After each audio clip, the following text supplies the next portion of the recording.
साथियों, आप सभी का इस प्लेटफॉर्म पर स्वागत है। यहाँ पर हम लोग विजन आईएएस के द्वारा जो मंथली करंट अफेयर की मैगजीन निकाली जाती है, तो उसके तहत दिसंबर 2021 की जो मंथली मैगजीन है उसको यहाँ पर देख रहे हैं। और इसका जो पहला सेक्शन है आपका राज्य व्यवस्था एवं शासन अर्थात पॉलिटी एंड गवर्नेंस, इसके तहत जो आपका छठा टॉपिक दिया गया है भारत में न्यायिक अवसंरचना जुडिशियल इंफ्रास्ट्रक्चर इन इंडिया, इसके संबंध में यहाँ पर हम लोग देखेंगे इस वीडियो में। तो चलिए प्रारंभ करते हैं। या सुर्खियों में क्यों आया? सुर्खियों में इसलिए आया है क्योंकि भारत के मुख्य न्यायाधीश ने भारतीय राष्ट्रीय न्यायिक अवसंरचना प्राधिकरण अर्थात national judicial infrastructure authority of India NJAI के गठन का प्रस्ताव दिया है। देखिए, अब इस भारतीय राष्ट्रीय न्यायिक अवसंरचना प्राधिकरण के बारे में बात करें, क्या है क्या इसका उद्देश्य? देश में अधीनस्थ न्यायालयों के बजट और अवसंरचना विकास को इस भारतीय राष्ट्रीय न्यायिक अवसंरचना प्राधिकरण के नियंत्रण के अधीन लाना है। ये जो प्रस्तावित निकाय है, इसकी जो मुख्य विशेषताएं हैं उसमें शामिल है आपका इसे नालसा अर्थात राष्ट्रीय विधिक सेवा प्राधिकरण अर्थात national legal service authority model पर स्थापित किया जाएगा, जहां यह एक केंद्रीय एजेंसी के रूप में कार्य करेगी। इसमें प्रत्येक राज्य का अपना राज्य न्यायिक अवसंरचना प्राधिकरण होगा। देखिए, नालसा के बारे में कहें तो नालसा क्या है? यह समाज के कमजोर वर्गों को निःशुल्क कानूनी सेवाएं प्रदान करता है। नालसा एक राष्ट्रव्यापी निकाय है तथा यह राज्य और जिला स्तर पर भी इसके जैसे नियत निकाय कार्यरत हैं। आगे चलते हैं। देखिए, भारत के जो मुख्य न्यायाधीश होंगे वो भारतीय राष्ट्रीय न्यायिक अवसंरचना प्राधिकरण अर्थात NJAI के मुख्य संरक्षक पैटर्न इन चीफ होंगे। नालसा, देखिए यहां ध्यान रखने वाली बात है कि नालसा जो है ये कानून और न्याय मंत्रालय के अधीन आता है, जबकि यह जो नई संस्था बनाई जा रही है जिसकी गठन का प्रस्ताव रखा गया है भारतीय राष्ट्रीय न्यायिक अवसंरचना प्राधिकरण, ये भारत के उच्चतम न्यायालय के अधीन रखा जाएगा। तो दोनों में फर्क याद रखिएगा, नालसा कानून और न्याय मंत्रालय के अधीन है, जबकि यह जो आपका भारतीय राष्ट्रीय न्यायिक अवसंरचना प्राधिकरण है यह भारत के उच्चतम न्यायालय के अधीन रहेगा। इसके अतिरिक्त यह जो भारतीय राष्ट्रीय न्यायिक अवसंरचना प्राधिकरण है, इसके सदस्यों में उच्च न्यायालयों, हाई कोर्टों के कुछ न्यायाधीश तथा केंद्र सरकार के कुछ अधिकारी भी शामिल होंगे। अब बात कर लेते हैं भारत में न्यायिक अवसंरचना के बारे में कि किस प्रकार की न्यायिक अवसंरचना है। देखिए, न्यायिक अवसंरचना में न्यायालयों, ट्रिब्यूनल, वकीलों के चैम्बर आदि जैसे भौतिक परिसर शामिल हैं।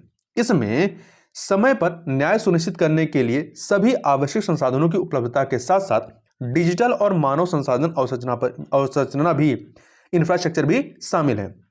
कुशल न्यायिक अवसंरचना का अर्थ होता है न्याय के लिए समान और निःशुल्क पहुंच सुनिश्चित करना।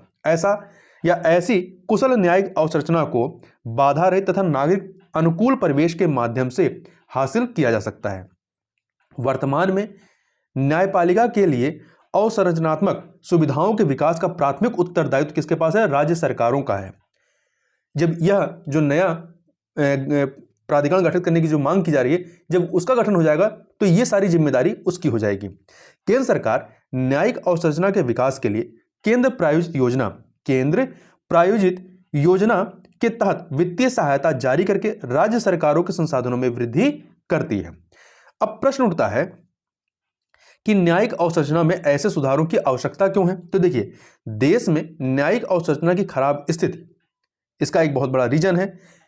अब इसको कैसे समझ सकते हैं? देश में न्यायिक अधिकारियों की कुल स्वीकृत संख्या कितनी है? 24,280 है, लेकिन उपलब्ध न्यायालय कक्षों की संख्या कितनी है?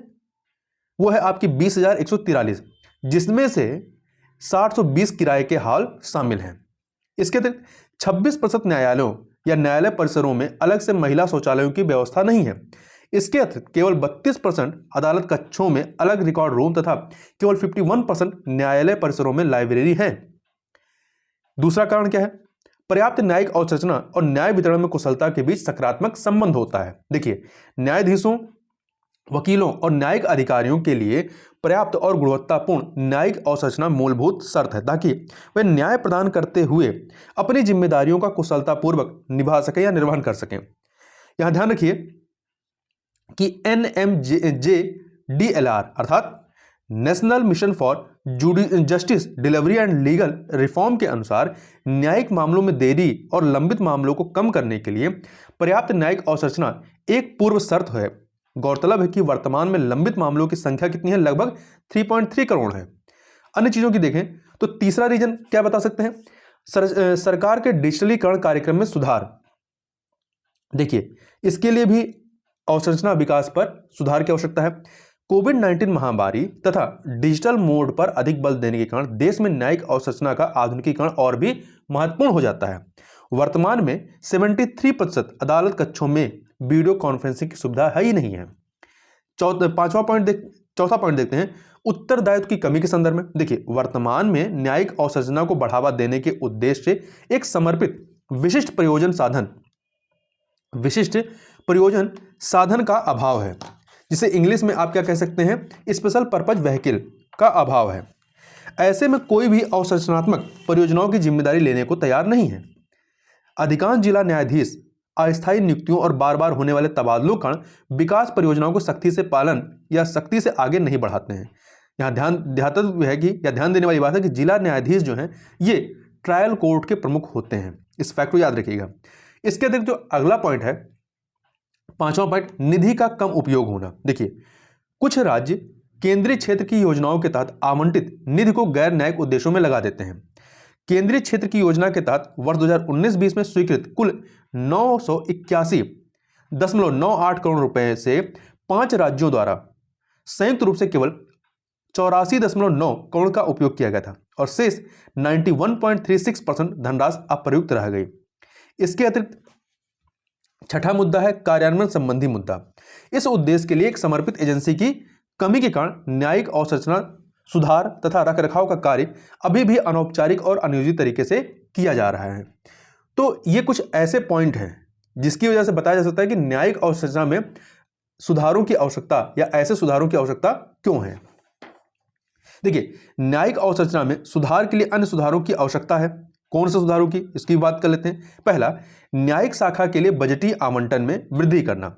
इसके तहत हाल ही में जारी इंडिया जस्टिस रिपोर्ट के अनुसार वर्ष 2011-12 और वर्ष 2015-16 के बीच न्यायपालिका पर भारत का वार्षिक औसत खर्च जो है वो सकल घरेलू उत्पाद जीडीपी का केवल 0.08% था।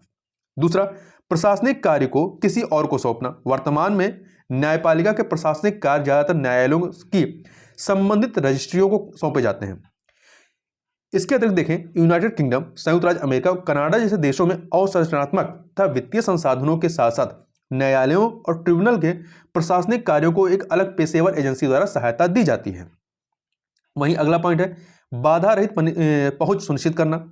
इसमें भी सुधार की आवश्यकता है। देखिए, दृष्टिबाधित लोगों के लिए रैंप, स्पर्शनीय फुटपाथ और ब्रेल लिप आधारित नोटिस बोर्ड का पर्याप्त प्रावधान होना चाहिए। इसके अलावा दिव्यांग व्यक्तियों के लिए अलग शौचालयों का निर्माण भी सुनिश्चित किया जाना चाहिए। अगला पॉइंट है न्यायपालिका में कर्मचारियों की कमी में सुधार करना। इसमें भी सुधार की आवश्यकता है। देखिए, उच्चतर न्यायपालिका के लिए कॉलेजियम प्रणाली में सुधार और राज्य आयोग या उच्च न्यायालयों द्वारा निचली न्यायपालिका हेतु भर्ती प्रक्रिया में देरी को दूर करना भी आवश्यक है। और वहीं अगला जो है सुधार कहाँ होना चाहिए, प्रौद्योगिकी का उपयोग करने से संबंधित में। देखिए, वीडियो कॉन्फ्रेंसिंग प्रक्रियाओं को सुव्यवस्थित करने और मामलों की ई लाइब्रेरी जैसी केस मैनेजमेंट प्रणालियों हेतु सूचना प्रौद्योगिकी का लाभ उठाया जा सकता है। इसके अतिरिक्त न्यायाधीशों और वकीलों की सहायता के लिए कृत्रिम बुद्धिमत्ता आर्टिफिशियल इंटेलिजेंस का उपयोग किया जा सकता है। इसके साथ ही उच्च न्यायालयों का विकेंद्रीकरण और अधिक पीठों की स्थापना भी करने की आवश्यकता है। निष्कर्ष रूप से कह सकते हैं कि अत्याधुनिक न्यायिक अवसंरचना को तैयार करने और सशक्त बनाने के लिए न्यायिक तंत्र को संस्थागत बनाना होगा। इससे अधिक से अधिक मामले निपटाए जा सकेंगे और समुचित न्याय प्रदान करने में भी मदद मिलेगी। इसके साथ ही वंचित एवं शोषित वर्ग को समुचित न्याय भी दिलाया जा सकेगा।